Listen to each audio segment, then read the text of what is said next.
What is up, everybody? It's me, Jessie, and I'm back with another Shareapy session. And today, you guys, I really just wanted to come on here and give you guys some encouragement and maybe some guidance for the next steps to take right now.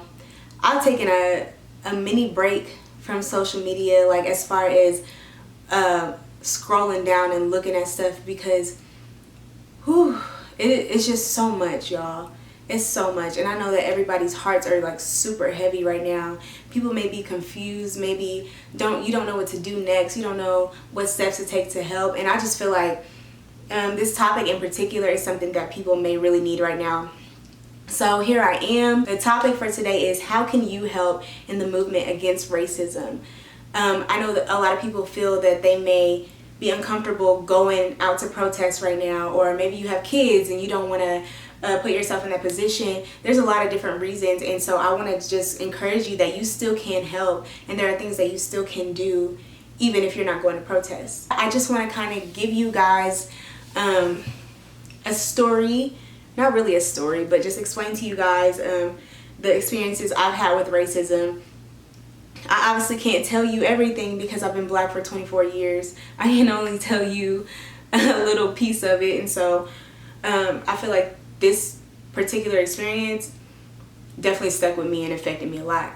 So from the time I was in 6th grade all the way through 12th grade, I went to a predominantly white school. A lot of you guys know that because a lot of you guys went to high school with me. But during that time, I was the only black person in most classes that I was in, 95% of them, from 6th grade all the way through 12th grade. And if there was somebody else in that class with me, it was just one person. It wasn't like it was a bunch of us. So you can definitely tell or see how a person can feel lonely in that type of environment. Not only that, but I was made to feel less than by the teachers that I had and by a lot of the students and a lot of the staff, and it was a daily thing from the time I got on the bus to the time I got home, y'all. Like literally there was a year that I just spent eating lunch in the bathroom because there was no place for me in that lunchroom, and I did not want to go deal with all of the drama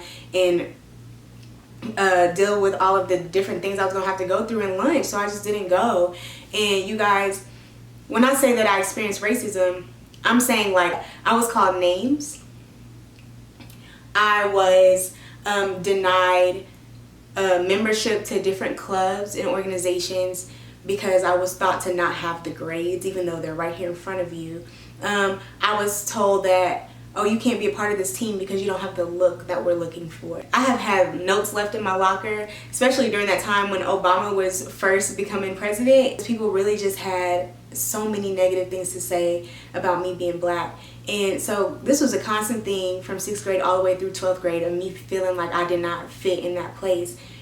And so what I'm trying to tell you guys is that racism is literally everywhere. I experienced it at school for all those 6 years, and kids were taught. It's like they already knew when I walked in, okay, we've got to treat her less than because of the color of her skin. Teachers knew.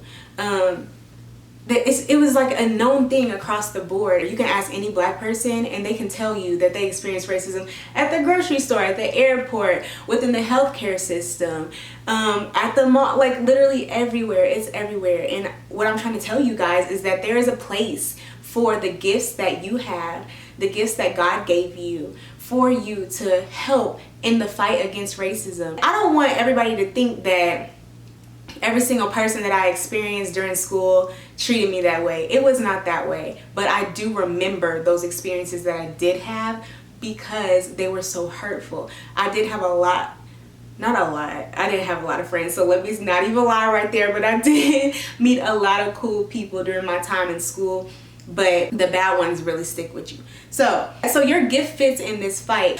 I saw a post the other day, you guys, and When I saw this post, it really spoke to me, and I was like, okay, I need to say something about this. This one says, resistance is not a one-lane highway. Maybe your lane is protesting, maybe your lane is organizing, maybe your lane is counseling, maybe your lane is art activism, maybe your lane is surviving the day. Do not feel guilty for not occupying every lane. We need all of them. And y'all, that is everything, okay? Because I do not want people walking around thinking that if they are not speaking up in this particular way, that they don't matter or that their voice is not heard. Like, you know what I mean? I'm gonna give you one really quick example because I'm a teacher and this is what I do. So you have the human body, right? And in your human body, you have all of these different organs. You have a heart, you have lungs, you have intestines, you have kidneys, you have liver. I can't think of the other organs, but you have all of these different organs, and these organs all have different functions, but they all work together for your body to work the way that it needs to work, right? And so you need all of these different organs. They all have different parts that they play, but they're all necessary. That's the same thing that I'm trying to tell you right now. The thing that you have is necessary. Right now, somebody has a painting that they have not shown yet or they have not created yet, but that is going to change the mind of a racist forever. There is somebody that has a spoken word piece that's going to change how somebody views racism forever. That's going to change somebody's heart. There's a conversation that somebody that is really outgoing and really bubbly is going to have with somebody that's going to change their heart, and they're going to go and talk to their friends, and they're going to go talk to their friends. So what you have is so necessary, y'all. You please use it. The movement does not stop after justice is served. Racism is so deeply ingrained in this country that there's so much work to do. And it's a daily fight. You have to think about, how am I talking to my coworkers? What are the things that I'm teaching my children? What else can I do on a daily basis to help change this? Because it's not going to be over. It's not going to be over that quick. It's not going to be over that quick. Yes, we need justice to be served in this case. Right now, we do. But what I'm trying to tell y'all is there are so many other ways that racism is still going to exist. And we still need to fight to combat that. When I think back on it, the thing that motivated me the most to be a teacher was the fact that in 6th grade, I had one teacher, right? And she made me feel like I was literally nothing. That lady made me feel like I was not equal to the rest of those kids daily. It was on a daily basis that I felt that way. And I always remember this lady. I always remember her first and last name. That experience with her is why I'm a teacher.